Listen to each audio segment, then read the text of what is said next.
Very good evening to all of you.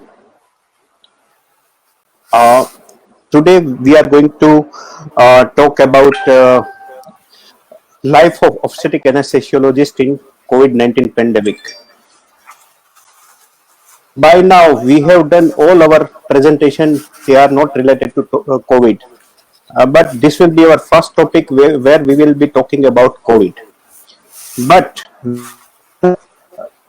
taking this topic because this is very important even for freelancers and even for institutes. Obstetric practice is going on, and we have included. So, for today's topic, our speaker is Dr. Vinit Gupta, and he is going to talk on this subject. Vinit Gupta, sir, is uh, has done his PG from SP Medical College, Bikaner, and then he did his SRship from Delhi. He worked as junior associate and Indian Spine Injury Center in New Delhi, and then he was HOD in Umkal Hospital, Gurgaon, from 2007 to 2010. From 2010 to 14, he was in Kuwait. He came back to India in 2014, and till then, he is working in Cloud9 Hospital, and he is doing explosive obstetric practice. So none other than Dr. Vinit Gupta sir can give justice to this topic. So I will request Vinit Gupta sir to present his topic, and we will answer in the end. So I request Vinit Gupta sir to start his presentation. Please, sir. Good evening, friends. Thank you very much, Dr. Hetal, for introducing me in such a nice words.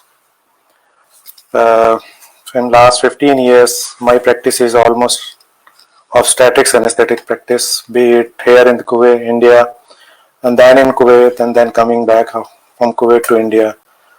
I'm almost exclusively doing this obstetric practice.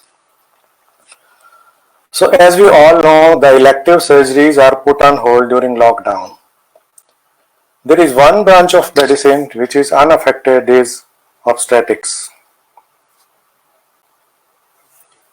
Dr. Hetal, can you put this on slide share?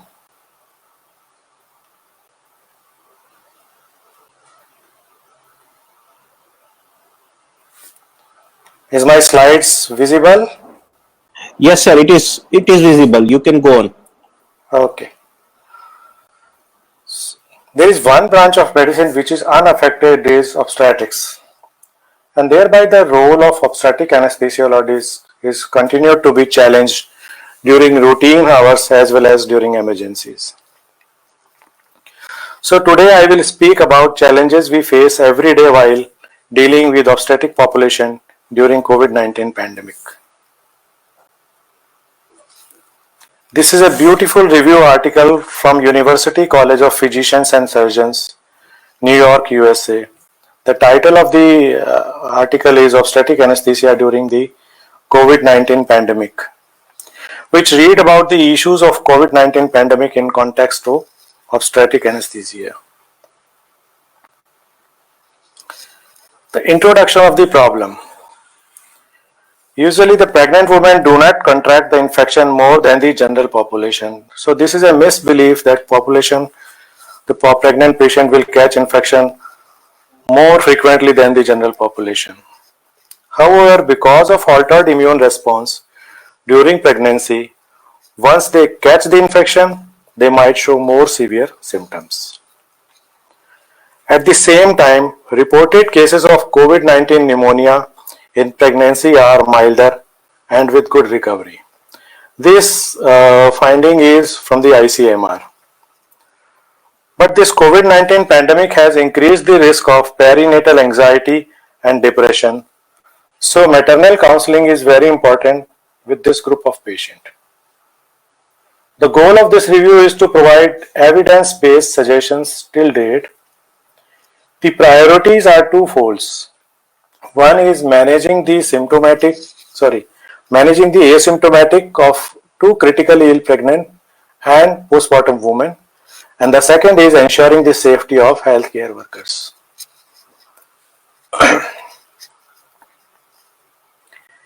Clinical manifestations of COVID-19 in pregnancy.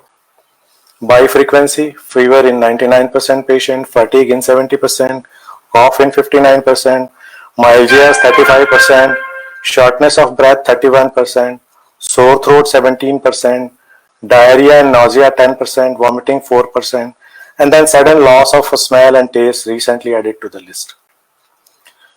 Now, why I am mentioning these common clinical manifestations? Because the main issue with symptomatology in this class of patient is many of these non-specific symptoms are shared by pregnancy and labor itself. For example, signs of latent labor may include myalgia and diarrhea. Preeclampsia can present with headache and shortness of breath. Chorioamnionitis may cause fever and tachycardia. And on the other hand, a COVID-19 patient in labor might be completely asymptomatic and thereby a threat for the healthcare worker. Test and categorization. We can do two types of tests in these patients. One is RT-PCR, the other is IgG-IgM. Now, because of the mixing of symptomatology of signs of labor and COVID-19, a policy of universal testing with real-time reverse transcriptase polymerase chain reaction RT-PCR for SARS-CoV-2 viral RNA may improve the case detection. And we are also doing the same test in every patient we are having, every patient coming to our place. The goal of this testing in these populations are to prevent transmission of infection to neonates by ensuring separation of the neonates after the birth, and then to protect the healthcare worker by ensuring the use of appropriate PPE. Now, depending upon the test results of the test, there are four categories. At the two extremes, there is COVID-19 negative patient and then COVID-19 positive patient. Category 2 and 3 are yet to be diagnosed patient. Asymptomatic patient, sample is not sent. Symptomatic patient, that is person under investigation, sample is sent but report is awaited. The women of category 3 and 4 should ideally be placed in an isolation room, which for these patients is a single patient negative pressure room with a minimum of 6 air changes per hour.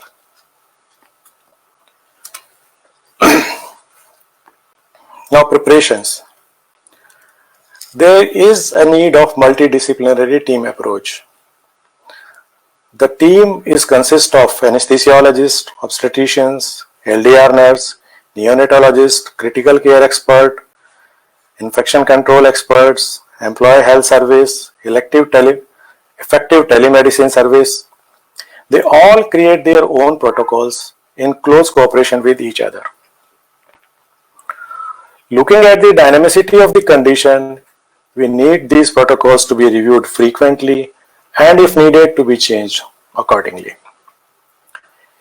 We have developed a COVID-19 blocks in our existing facility at Cloud9 Gurugram, consisting of receiving area, OR, LDR, recovery room, male and female change room, shower area, and an attached doctor's duty room with store.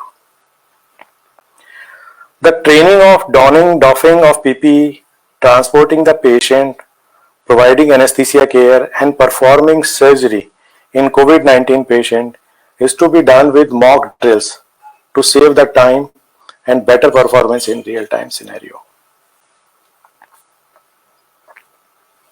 Now the evaluation of the patient. Vital sign, physical examination, lab reports, monitoring of labor and fetal monitoring, ventilatory management strategies. Routine monitoring should include vital signs. We usually do continuous SpO2, NIBP and ECG monitoring at our place. In addition to that, strict input and output monitoring to assure fluid restriction, and the goal of oxygen saturation is more than 95%. Routine physical examination, then lab reports. We usually do our hemogram for all the patients with platelet count, PT and INR, viral markers, and we have added this COVID-19 test for that, all the patients we are admitting. Then there are some interesting findings shared by ICMR for the benefit of all. These are: at present, there is no recorded case of vaginal secretions being tested positive for COVID-19. At present, there is no evidence of breast milk being tested positive for COVID-19. There is no data suggestive of increased risk of miscarriage in relation to COVID-19. There is no evidence till now that the virus is teratogenic. And COVID-19 infection is currently not an indication of MTB. Now, few drugs need to be reviewed before they are used, like steroids for fetal lung maturity, magnesium for neuroprotection, and indomethacin for tocolysis, because of their potential to worsen the COVID-19 infection. If women get the condition of women get worsened, she might need ventilator.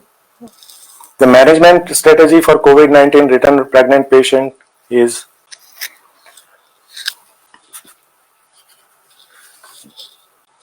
based on lung protection strategies, such as low tidal volume of 6 ml per kg body weight, plateau pressure less than 30 centimeter of water, combined use of reduced FiO2 and increased PEEP to maintain PaO2 of at least 65 to 90 millimeter of Hg, and it is recommended to maintain the PaCO2 level between the range of 28 to 32 millimeter of Hg. This range is slightly lower for the pregnant patient as they are usually hyperventilating and keeping their PaCO2 level lower than the routine population. Now, if the woman shows early sign of hypoxia and increased requirement of supplemental oxygen, they should be promptly checked for ABG and clinical assessment. Increasing oxygen requirement is a sign of early atelectasis and pulmonary consolidation. And it is also recommended to perform early intubation in controlled manner. By specifying these ventilatory settings, I need to declare that I am not an ICU anesthesiologist, and the specialist people might differ partially or completely with my statement. There are few beautiful flow charts made by Society of Obstetric Anesthesiology and Perinatology. This is a chart to be used before admission for delivery. Screen every pregnant patient admitted to your L&D unit. This part of the chart shows our preparation. Fit testing for respirator is must. Donning and doffing training. Encourage frequent drills for the donning, doffing of PPE, patient transfer and intubation. And then the most important part is established backup coverage for your unit. We need to divide our team into small batches, so that if one batch get infected or in contact with a COVID positive patients, they should be sent for quarantine, and the next batch take over their duties. They are the sign and symptom. Then use phone or videos for the pre-anesthetic consultation, counseling and consent. Minimize the interaction with the patient. Keep log of all the staff in contact with the patient. Then if COVID-19 patient comes in labor, the policy is Neuraxal labor analgesia is a key of obstetric care in laboring COVID-19 patient. The benefit of early epidural placement are it will avoid the respiratory exacerbation with labor pains and fatigue, and will protect healthcare worker from the risk of AGP, of intubation and extubation. The risk of COVID-19 exposure during placement of epidural is low since it is not an AGP. All healthcare workers in the room should wear contact and droplet protections.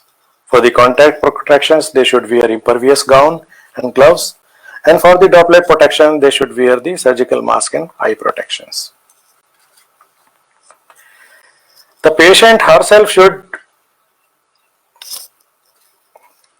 The patient herself should wear a surgical mask at all the time and limit droplet spread.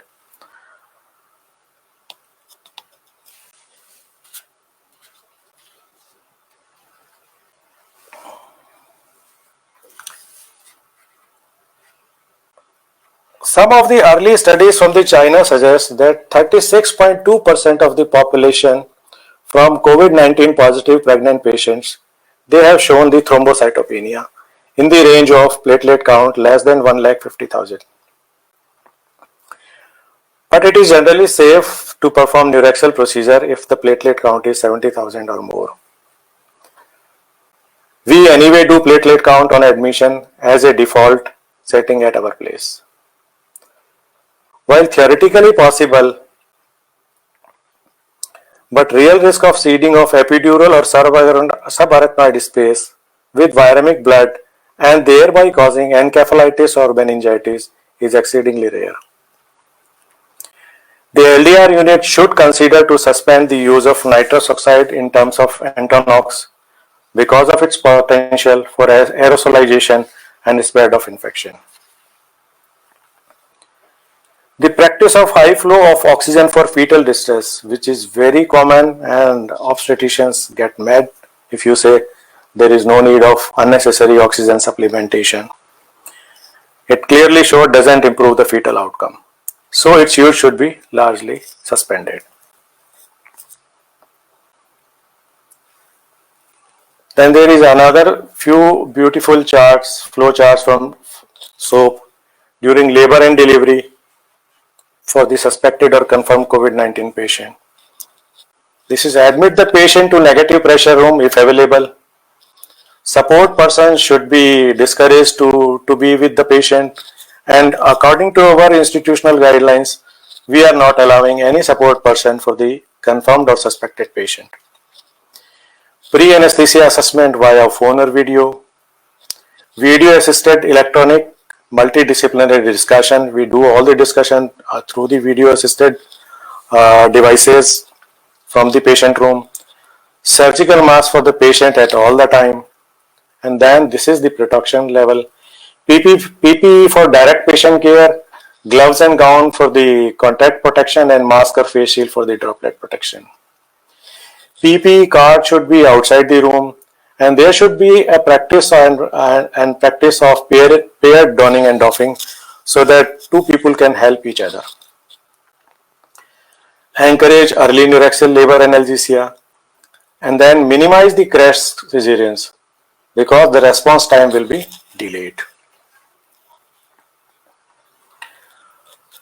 During neuraxial placement, as I said earlier also, nitrous oxide should be discouraged to be used, and IV PCA operates, their use also should be discouraged because of the risk of respiratory depression and emergent airway instrumentation. COVID-19 in itself not a contraindication for neuraxial analgesia. Assemble a separate COVID-19 neuraxial procedure kit or card.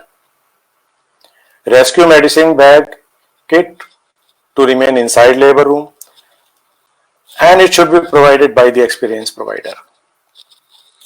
They should use droplet, contact, and if required, airborne protection also. Anesthesia for the cesarean delivery.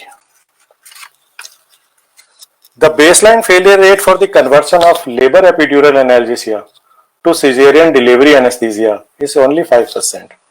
That means you have provided the epidural analgesia, and when you try to convert into cesarean anesthesia, it failed to give you the desired result.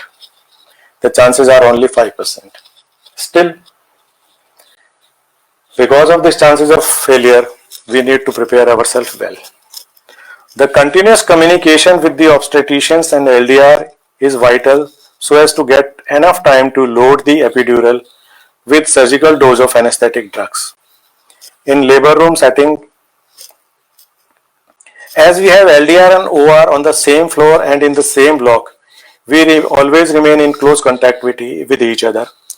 Usually we give anesthetic dose in LDR itself, and by the time patient shifted to OR, with our associate consultant anesthesia, the effect is already there.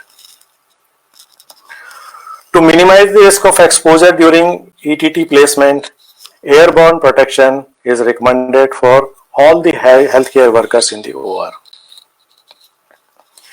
The hypotension, if any, needed to be addressed early than late because of its potential to induce vomiting, that is highly AGP, by antihypotensive medications like phenylephrine and antiemetics.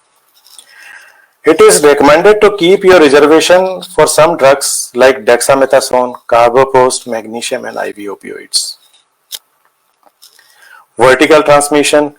A recent report of a neonate born to a COVID-19 pregnant mother suggested in-uterine infection during the 23 days between the maternal infection and delivery. But it's a lone case. Now, during cesarean delivery, activate the backup coverage for L&D. As I said, the one team which will be working in labor and delivery room, they will be running with the patient to the OR. There should be another team to replace them in the L&D also. Then there should be assembled kit bags for neuraxial anesthesia and general anesthesia for intubation. You have to identify a runner to be stationed outside the OR because you cannot go outside to get anything from outside. So the job of this person is to provide you help or supplies and then minimize the number of staff inside the OR. Anesthesia providers and assistants should implement droplet contact and ideally airborne precautions also. Use donning and doffing checklist under direct observation. This is very much needed. A proper donning and doffing instruction leaflet should always be placed inside the OR as well as outside the OR. Because this is a new thing, anybody can miss anything and that can be a potential hazard for himself as well as for the others.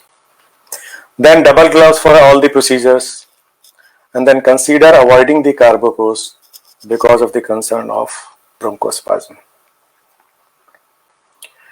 During induction and maintenance of general anesthesia, minimize the person in OR for induction. Only essential staff should be inside.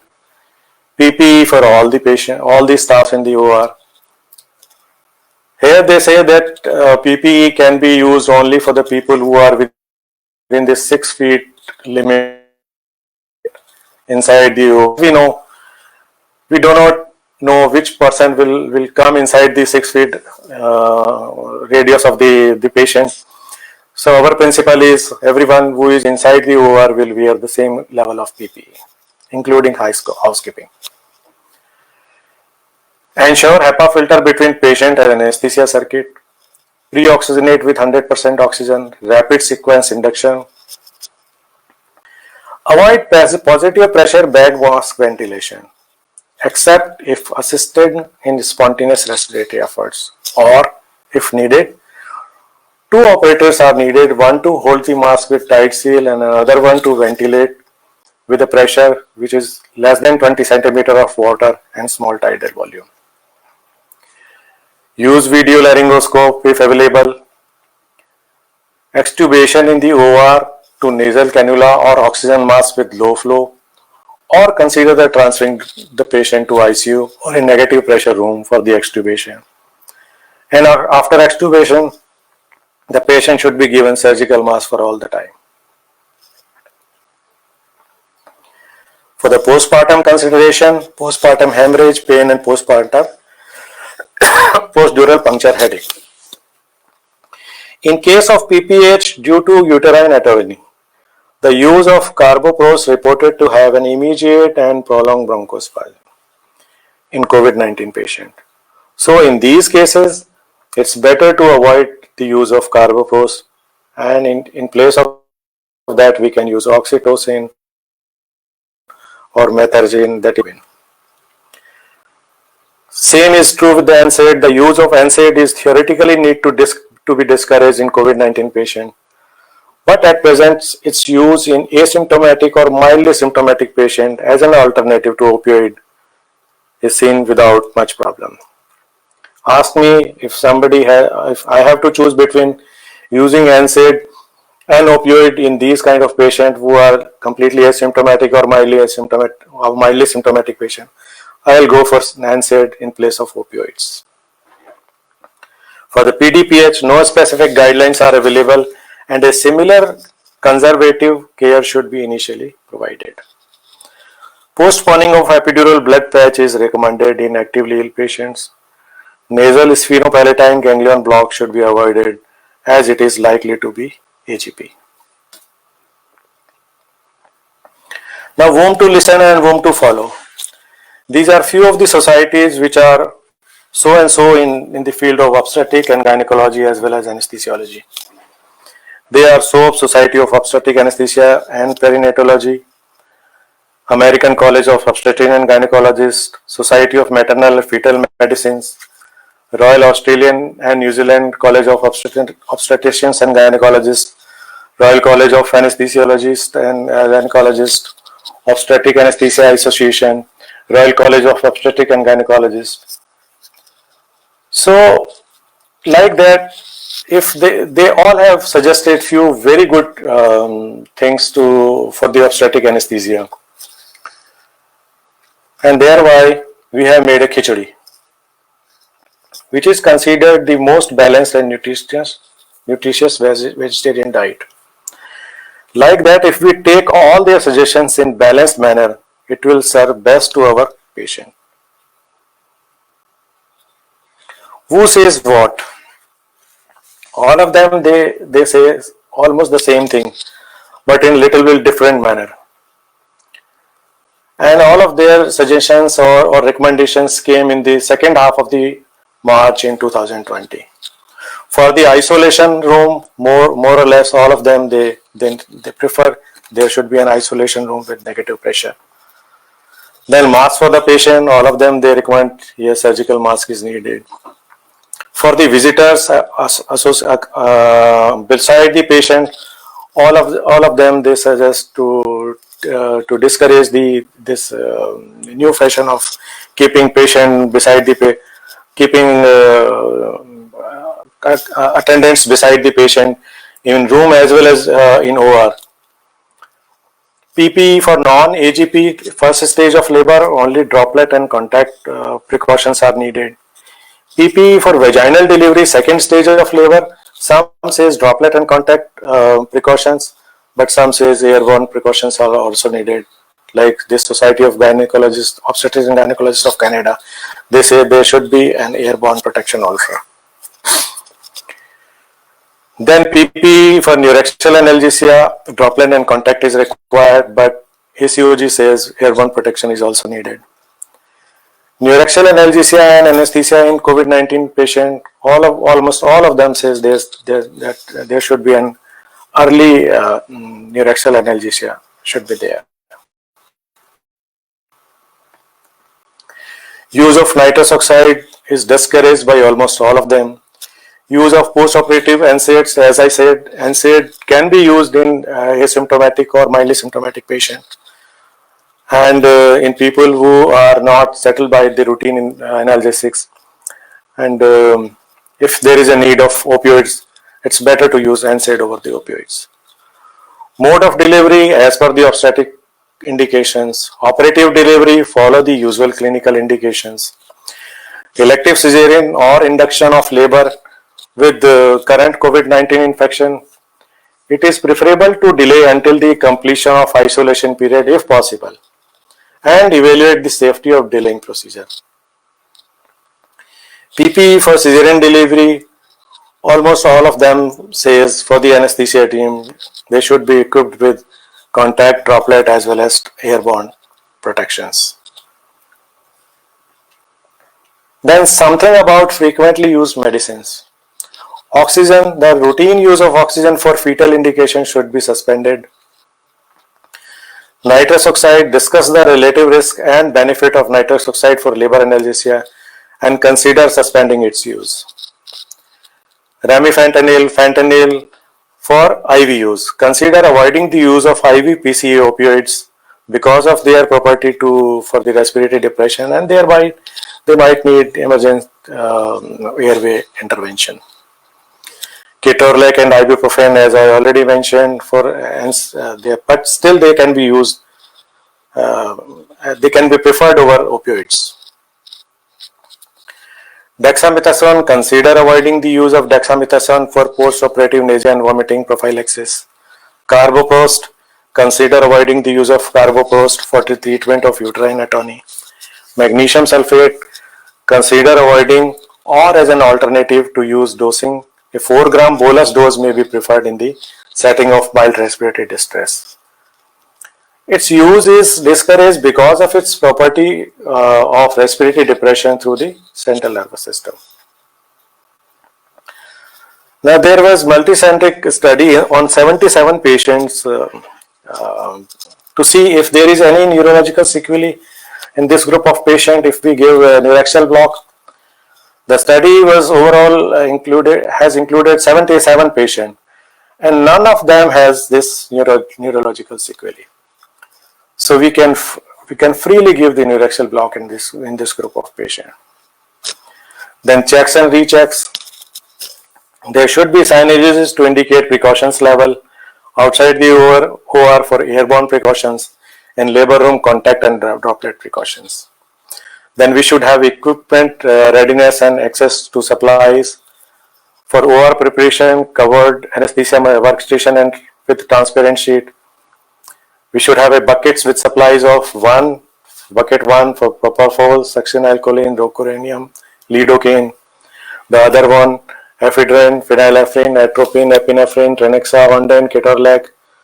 Third one, spinal kit, IV cannula, IV set and fixers, endotracheal tube, suction catheter, laryngoscope, preferably video laryngoscope, then anesthesia machine with HEPA filter and masks. Now, healthcare worker, if they comes in contact with COVID-19, what next? What is the policy? Contact with a person with COVID-19 in last 14 days. If they show symptoms of COVID-19, yes, restrict from work, test for COVID-19. If they found positive, treat them as a COVID positive patients. Symptoms are not seen, exposure is confirmed, quarantine for 14 days after the date of exposure. In 14 day, they do not show any symptoms, they can return back to job. In 14 day, they show any symptom of COVID-19, they should be tested for COVID-19. If found positive, they should be treated for the COVID-19. If negative, they can join back to duty. Then our arms and ammunition, the PPE kit itself, how to use, donning and doffing sequence. So donning first is hand hygiene, then wear your cap, then wear your shoe cover, then hand rub again, then inner gloves, then coverall or gown, then mask, surgical or N95, goggles, hood, and then outer gloves. During doffing, remove the outer gloves, then remove your hood, coverall, gown, shoe cover, hand rub, then from gloved hand, then hand rub, and then use the gloved hand, remove the goggles, mask, cap, then remove the inner gloves, and then again wash your hand. This is our newly made COVID-19 block in Cloud9. We have actually sacrificed our aesthetic block and we have made this COVID-19 block in that. Thank you, friends. Thank you very much for mindful listening. 3 minutes for excellent presentation. We will take few questions. There is a question from Dr. Chintan Vyas. His concern is where to send this COVID report like PCR, because in Gujarat, especially in small centers, there are no private labs, and government labs don't allow for testing without any terms. And obviously, obstetric patients, we cannot do HR. Hetal bhai, I could Hello. not hear you. I could not hear you the question. Please, can you repeat the question? Yeah, yeah. So there is a question from Dr. Chintan Vyas. Can Uh-huh. you hear me, sir? Yeah, now I am hearing Uh, you. in Gu- yeah, yeah. Your voice is In Gujarat, breaking. Yeah, please. especially in Gujarat, especially in small centers, Uh-huh. COVID testing is not possible because of government guidelines. And in obstetric patient, we can't do HRCT. So what to do in such patients? See, yes, it is a valid question. There is only one way if we cannot do the COVID positive testing for any obstetric patient. We have to consider these patients as a COVID positive patients, and we have to use our highest level of cares. Thank you, sir. Another question from Chintan again. Shouldn't there be use of epidural catheter? All patients should be put catheter, so never ever GA to be given in suspected or non-suspected patient. So I Yes, think he is absolutely, suggesting. absolutely, absolutely. Almost, we are providing absolute epidural catheter almost to every patient.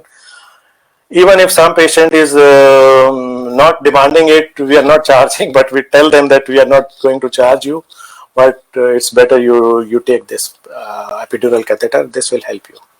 Yes, he's right. Okay, sir. Another question I want to ask you, sir. After delivery of baby, how you take, especially in COVID positive mothers? So to prevent infection to baby, what care do you take, sir? Yeah, there is a neonatal training going on with our neonatal nurses. If the nursing mother is suspected or COVID positive, they are asked to milk down their milk in a separate bottle, and the baby is feeded by that bottle only. Or they clean the mother's this feeding area with good quality this 70% alcohol or something like that, and then wait for some time and then clean with the saline, and then only allow this baby to feed. Yes, it is a big concern, and there was a new theory where these neonatologists, our friends, they used to feed the babies inside the OR only, just after the delivery, because they says earliest baby should be put on mother's chest. There is a great bonding. But these new the phenomenons are breaking down now because of this COVID-19. And nowadays we are not allowing any baby to be feed inside the OR. In fact, we have said that please find out the report first before giving babies to directly to the mother. And, Thank you, sir. Another question. our Yes, policy is that we are please go ahead. sending either we have a report already available for COVID-19 negative, or the report is the sample is sent and we are waiting for the reports. And with the good support from these laboratories, we are getting reports in 24 hours. So maximally we need to wait for 24 hours, even if the patient is walking in patient and they come without COVID-19 test. First thing we do, we send the sample and then we start treating the patient. Right, sir. Another question is, are you using any sedative agents after baby delivers? Like in CS patient, usually we sedate patient after delivery of the baby. So right now you are using what? Have you Yeah. stopped using it? Midazolam we can use. I am using it, midazolam, but I am not using opioids at all. I have stopped using epidural, or sorry, intravenous opioids at all. I am not using them at all. Okay, sir. Another question is, sir, what about say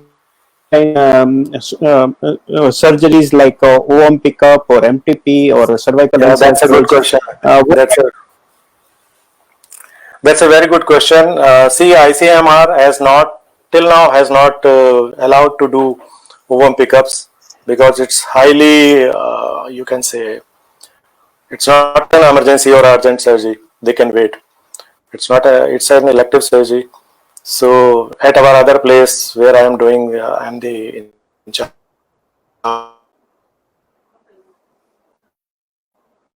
Hello, hello, hello. Vinit sir is disconnected. We are lucky that we have Facebook group, and he can answer the question anytime Am I afterwards. audible now? Yes, now audible, sir. Am In I between, audible? there was a So, break in link. Yes, sir. yeah, yeah. So, as I told you that we have not, we do not recommend this ovum pickups until ICMR or Government of India allow us to do it.